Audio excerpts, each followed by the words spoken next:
नागपूरला आहे. उद्या सुद्धा सकाळी कार्यक्रम आहे.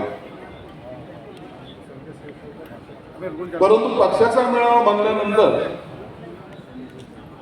किंवा प्रवेश सोहळा म्हटल्यानंतर बाकीच्या गोष्टीला आपण बाजूला सारलं पाहिजे या मताचं मी.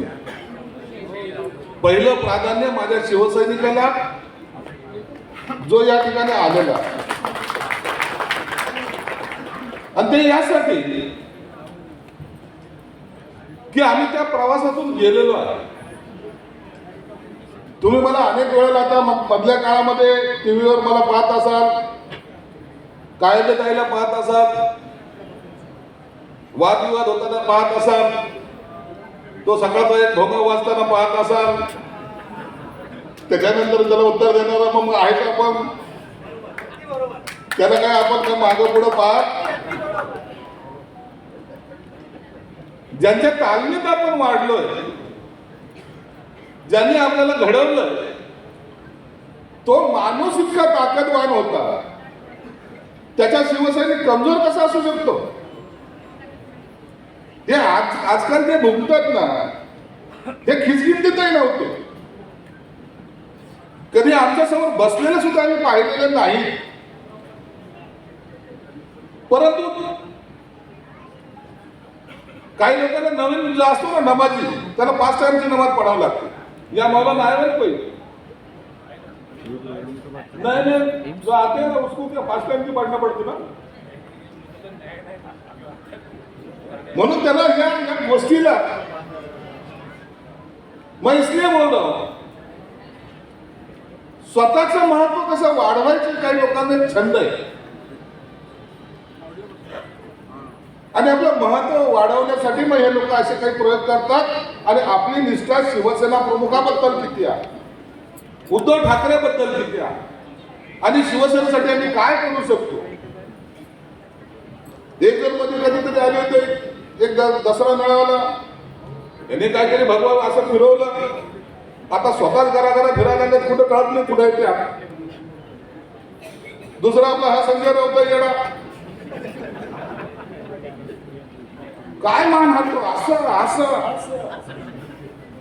पहलगाममध्ये हल्ला झाला तर ह्याला काय माहिती काय झालं. कुठेही जगाच्या पाठीवर कोणतंही काहीतरी झालं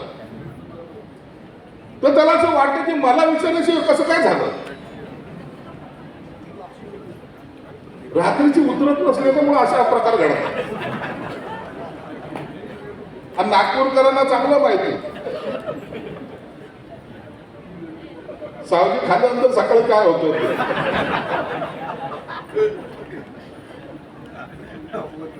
एक वेगळं समीकरण आहे. मी यासाठी सांगतो, एक 2 दिवसाचा आमचा प्रवास नव्हता. माझ्या शिवसेनेमध्ये 41 वर्ष गेले. 41 वर्ष या ठिकाणी उभा आहे. तुम्हाला वाटत असेल तेही बरंच आहे, वय कमी वाटलं ते चांगलं असतं. परंतु वयाच्या उमंत्या टायमाला 20-22 वर्षाचा असताना आम्ही शिवसेनेचं काम करायला लागलो. आम्ही त्या काळामध्ये शिवसेना पाहिली. तुम्हाला एक किस्सा सांगतो. आमचा संभाजीनगर सर्वांना माहित आहे. जेव्हा शिवसेना आली संभाजीनगरला, पहिल्यांदा बाळासाहेबांनी घोषणा केली, महाडच्या अधिवेशनामध्ये घोषणा केली की आता मुंबई ठाण्यानंतर महाराष्ट्रात, तर त्या महाराष्ट्रामध्ये पहिली सभा ही माझ्या संभाजीनगरमध्ये झाली. आणि त्या सभेचं सूत्रसंचालन मी केले 1986 ला. काही लोकांचा जन्म नसेल झाला त्या काळात. हे भाग्य आम्हाला लाभलेलं. त्या शहरामध्ये इतक्या दंगली व्हायच्या. 86 ते 89 मध्ये जवळपास 26 दंगली झाल्या आणि दिवस रात्र दंगली चालत राहते. काही वेळेला पोलीस पकडायला यायचे ना, ते मलाच म्हणायचे संजय शिरसाट कुठं राहतो.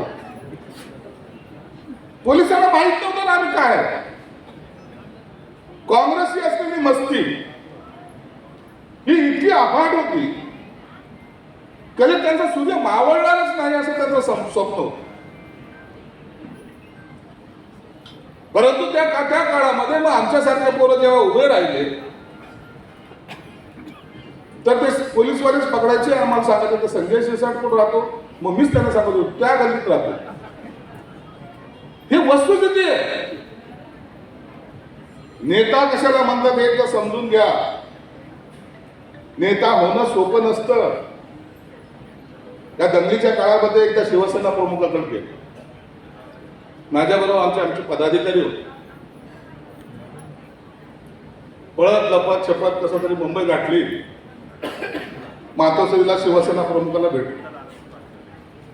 साहेब, आपल्याकडे शहरामधल्या हजारो लोकांना पोलीस जेलमध्ये टाकतायत, ज्यांचा काही संबंध नाही असे लोक आपले अटक होत आहेत.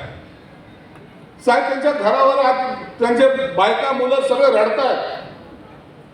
त्यांना सोडवणारा कोणी नाही साहेब. आमच्याकडे कोणताही सातबारा नाही साहेब.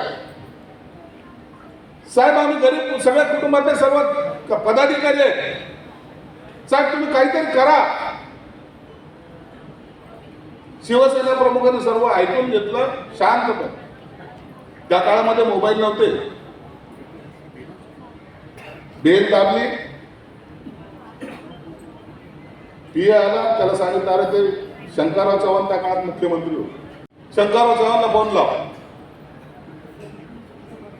बेल त्यांनी फोन लावला, फोन लागला. आता इंटरकॉम मध्ये साहेबांच्या हातामध्ये फोन. नेत्या, त्याचा असलेला शब्द, त्याचा असलेला मान कसा असतो.